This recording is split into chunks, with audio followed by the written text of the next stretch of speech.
Ready? Today's seminar is on wild and cultivated herbs that are edible and extremely healthy, as well as cheap or free. And they're edible and they're also medicinal.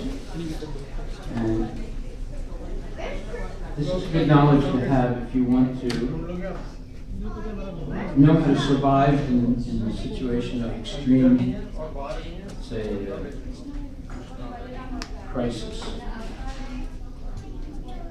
The world the way it is today, we don't know.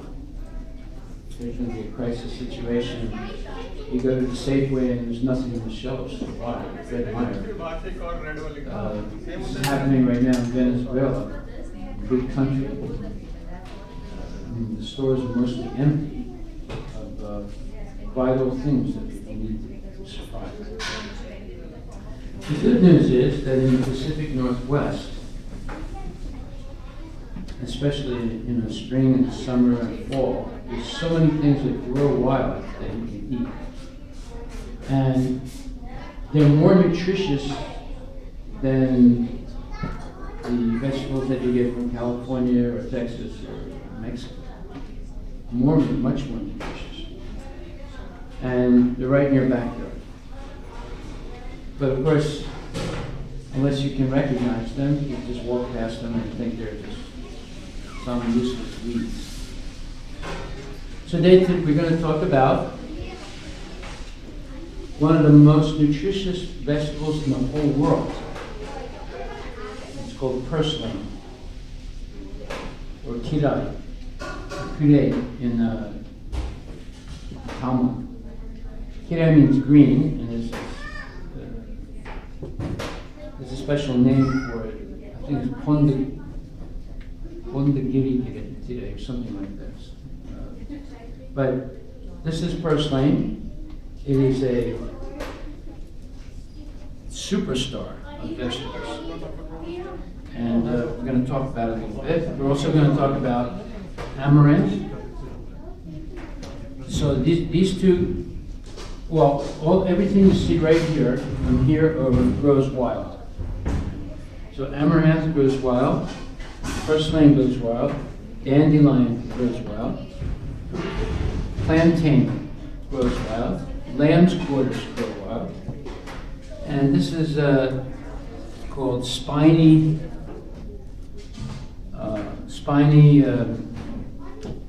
amaranth. It also grows wild. And this is called chickweed. It grows wild. This one is called mallow. It grows wild. So all of these, 1, 2, 3, 4, 5, 6, 7, 8, they grow wild. And there are more. I didn't bring them all.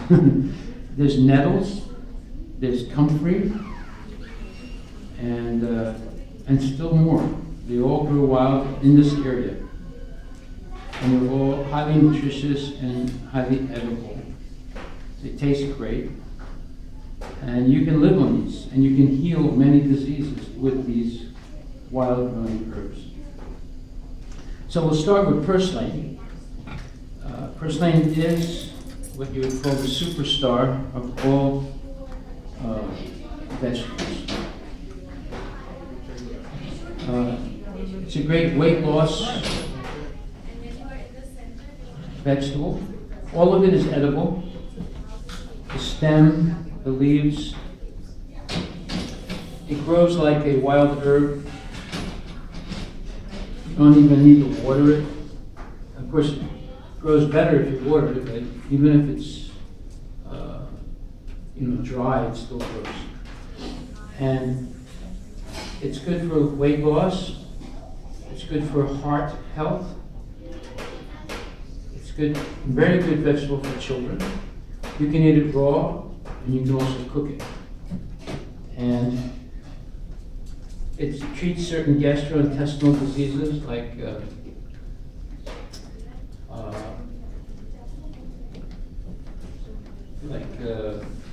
constipation and ulcers, and other intestinal problems. It's good for preventing cancer because it's very high in vitamin C, naturally. It also has omega-3 essential fatty acids. It's good for the skin, good for the vision. It strengthens the immune system. It builds up strong bones, and it helps to increase circulation. So they have a whole medicine chest right here in this one herb.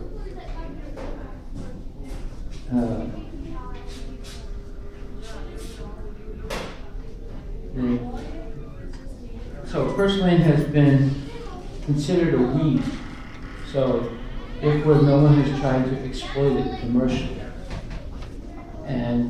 But you will see as time goes on, this will start showing up in all the grocery stores because of its high mineral and vitamin content. It's been used since prehistoric times. And normally people put it, in South India they put it in soup, in dal.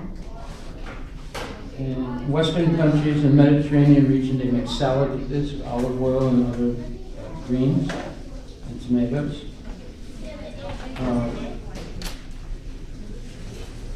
You can make bread with it. I mean, you can mix it into bread dough. And it has all these essential beneficial nutrients. Okay, so the nutritional value of purslane is, number one, has a very high content of omega-3 fatty acids. That's very good for the skin. It heals skin diseases as well as many other skin-related issues. It has a large amount of fiber in it, so it's good for the intestinal tract.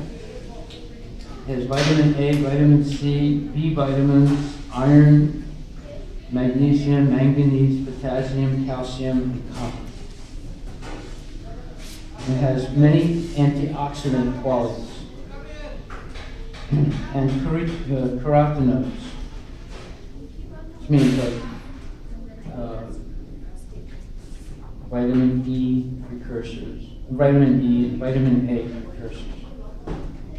So it's very good for the cardiovascular system, meaning the heart and the veins, and capillary. It helps relieve blood pressure, high blood pressure. It's very good for weight loss, child development, and it's been used to decrease the effect of developmental disorders in children, such as autism and attention deficit, and lack of focus in kids. It's an alternative medicine treatment for gastrointestinal diseases. Anything from diarrhea to intestinal bleeding to hemorrhoids and dysentery. It's good for skin conditions because it has a lot of vitamin A. And in cancer protection, prevention, because there's a lot of vitamin C, as well as vitamin A. Okay, so it helps to stimulate blood circulation, protects the bones, in other words, strengthens the bones. It helps prevent lung and oral cancers, reduces inflammation or bee stings and snake bites.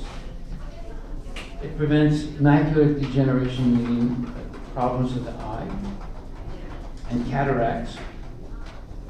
It can help with skin issues such as wrinkles, scars, and blemishes. And like I said, it has been useful in treating autism. Okay, so it's an awesome vegetable. And we'll pass a few around.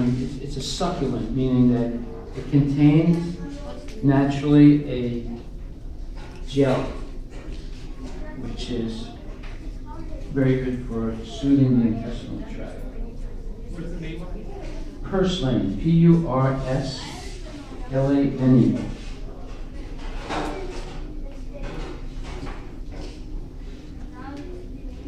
And like I said, you can cook it or you can eat it raw.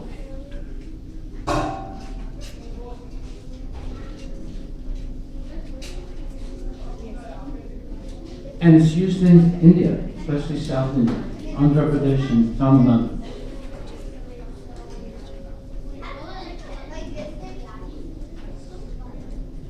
So when you taste it, you can feel that gel.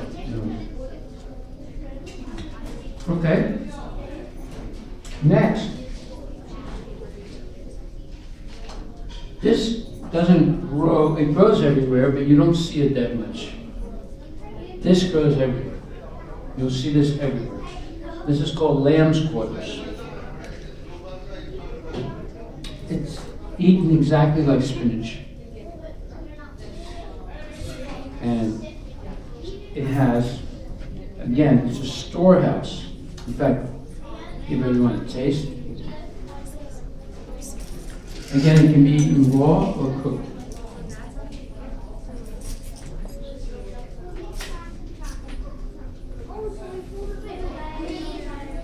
All these would be wild. These are not cultivated.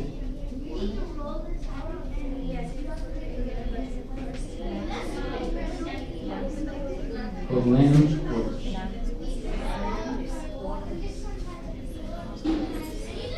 Mother, you take the notes. Take the notes. Huh? No. They don't sell these. You can come to my farm. We have plenty of At least the names. all of these things so that come we from can the farm. This is eaten exactly like spinach.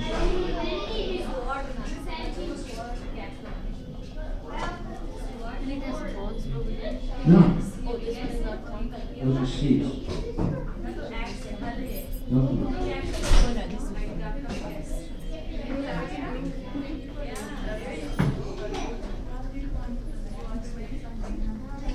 Okay, lamb's quarters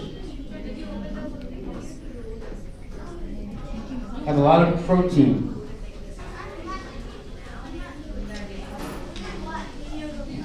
And a lot of vitamin A, vitamin C,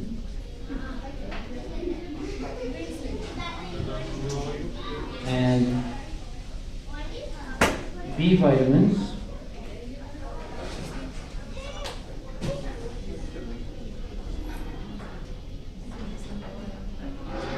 but it's especially strongly endowed with, and of course, a tremendous amount of calcium. It's very good for the bones, and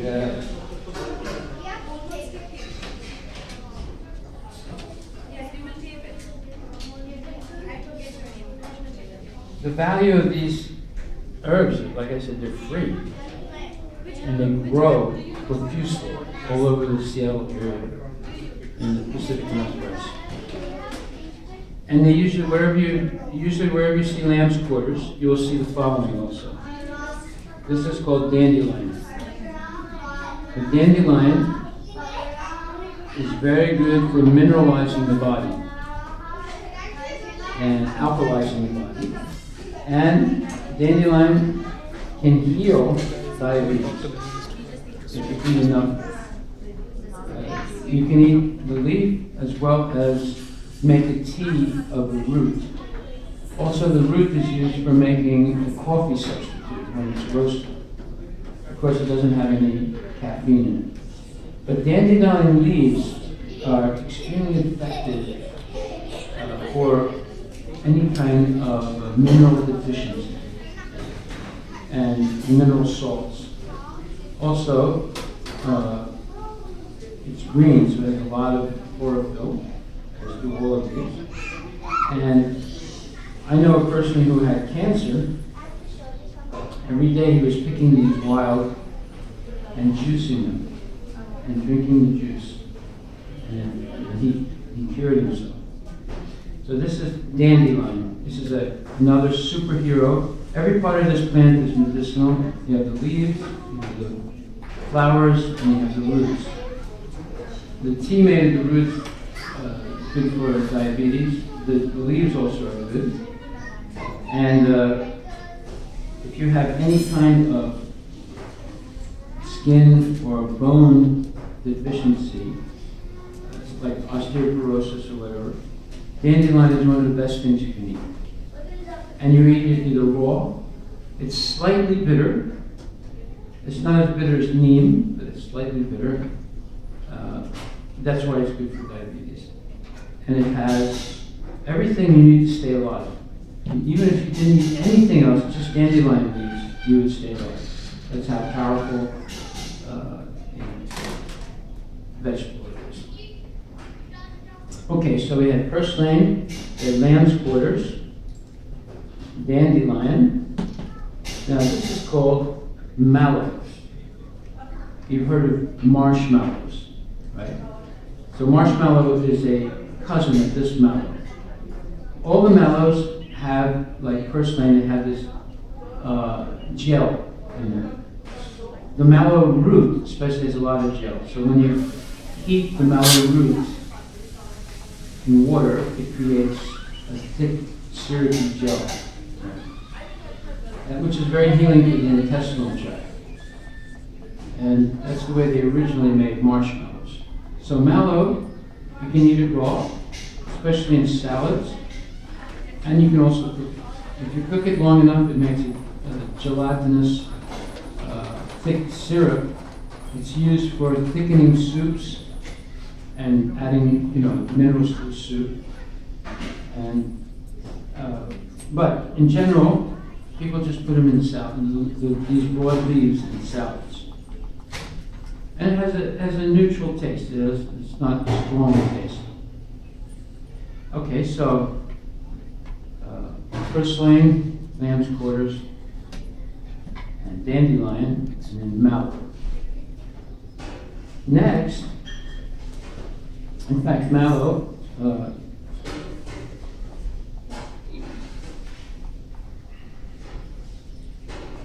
all parts of the plant are edible. The leaves can be added to salad. It has a type of fruit that's a substitute for capers. Capers is something like an onion. This is not in the onion family, but it adds a similar type of taste as capers, which are used in Mediterranean cooking. And the flowers are edible, the leaves are edible, and the fruit is edible. And it creates a little bit of a gel type of thickening of water that's similar to okra. So therefore it can be used as a thickener for soup. And it's mild flavored. You can also make a tea out of it when you dry the leaves. And it's very rich in vitamin A and vitamin C, calcium and magnesium. Okay, then next is broadleaf plantain. It's not the same plantain, banana-like thing that grows in India. This is called plantain. Plantain is a spinach substitute. It grows wild everywhere. And there's two types. There's long leaf and broadleaf. This is the broadleaf plantain. And when you get the young leaves like this, it cooks exactly like spinach and tastes very similar to spinach. And this grows everywhere. In any, let's say, natural grassy area, you'll see dandelion and plantain growing in the Pacific Northwest. And as you see, it looks something like spinach too. And it's just as nutritious, if not more, than spinach. All of these are as nutritious or more than spinach. Okay, then next is chickweed. Chickweed is used a lot in salads. You can also cook it. It has a taste something like peas. And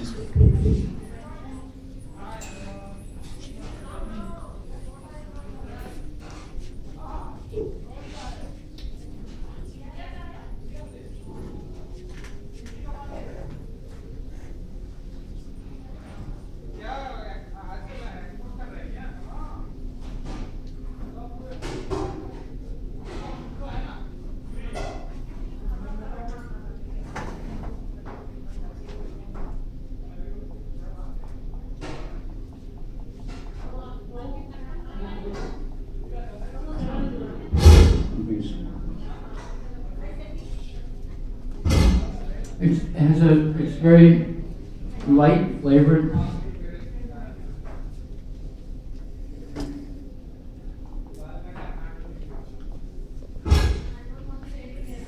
And it adds a nice little flavor to the salad. And you can put it, or normally it's eaten raw. This is called chickweed. Chickweed? Chickweed.